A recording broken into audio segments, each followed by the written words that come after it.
élection marquera par la suite la fin de la transition qui a débuté depuis le 30 août 2023.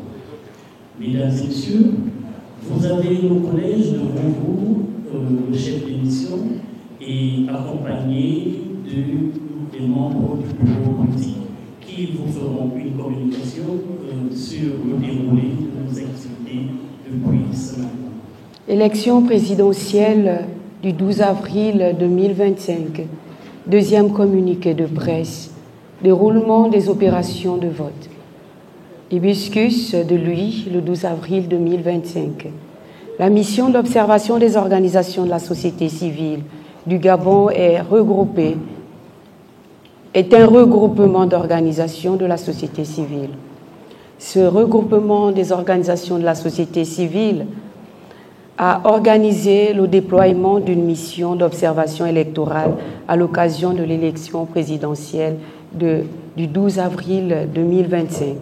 Ce scrutin, qui revêt une importance capitale pour le renouveau démocratique de notre pays, permettra aux 900 000 électeurs inscrits sur le fichier électoral, repartis dans 3037 bureaux de vote, de dessiner le prochain président de la République sur les 8 candidats en lice.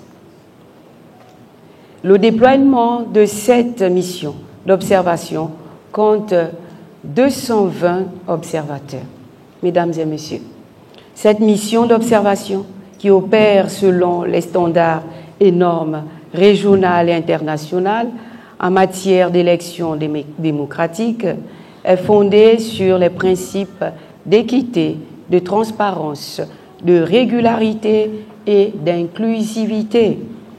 Elle réaffirme l'engagement des organisations de la société civile réunies au sein de la mission d'organisation électorale des organisations de la société civile du Gabon, à jouer leur rôle de sentinelle de la démocratie.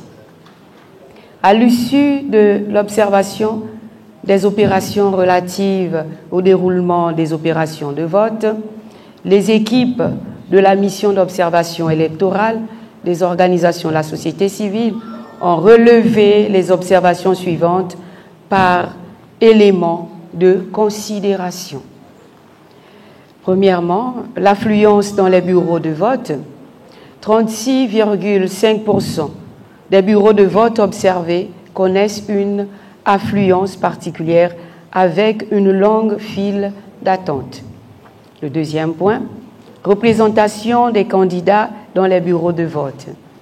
Contrairement au constat fait à l'ouverture des bureaux de vote, les différents candidats ont fait l'effort de demander leurs représentants dans les bureaux de vote.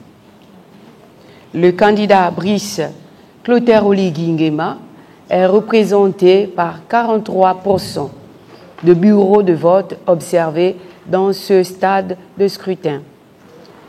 Le troisième point, accès aux bureaux de vote. 66,1% des bureaux observés permettent l'accès des personnes à mobilité réduite. Quatrième point, présence d'autres observateurs. Les équipes d'observation notent une présence des observateurs nationaux et internationaux selon les proportions respectives suivantes. 78,3% et 21,6%. Le cinquième point, présence des membres de l'ACR. La présence des membres de l'ACR est toujours constatée comme à l'ouverture des bureaux de vote dans 97,8% des bureaux de vote, ce qui assure une garantie du contrôle du scrutin. Le sixième point, disponibilité du matériel électoral dans les bureaux de vote. 93,6% des bureaux observés disposent du matériel électoral essentiel. Le septième point, le dernier, Disponibilité du code électoral dans les bureaux de vote. Le nombre de bureaux dotés en matériel électoral adéquat a connu une amélioration passant de 74,3% à l'ouverture des opérations électorales à 99,1% à ce stade du scrutin. Mesdames et messieurs, de façon générale, notre constat à ce stade du scrutin établit que dans 94,8% de bureaux observés, n'est-ce pas, les opérations de vote se déroulent dans des conditions satisfaisantes. De même, dans 94,5% des bureaux observés, l'environnement général est calme à ce stade du déroulement du scrutin. Les observateurs ont constaté que dans 96,9% des bureaux observés, les procédures de vote ont été bien mises en œuvre.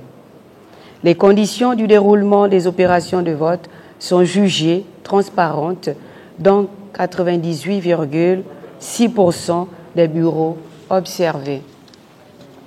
Mesdames et messieurs, la mission encourage encore les différentes parties prenantes à poursuivre les efforts nécessaires afin de garantir à ce scrutin toutes les exigences de crédibilité et de transparence. Je vous remercie.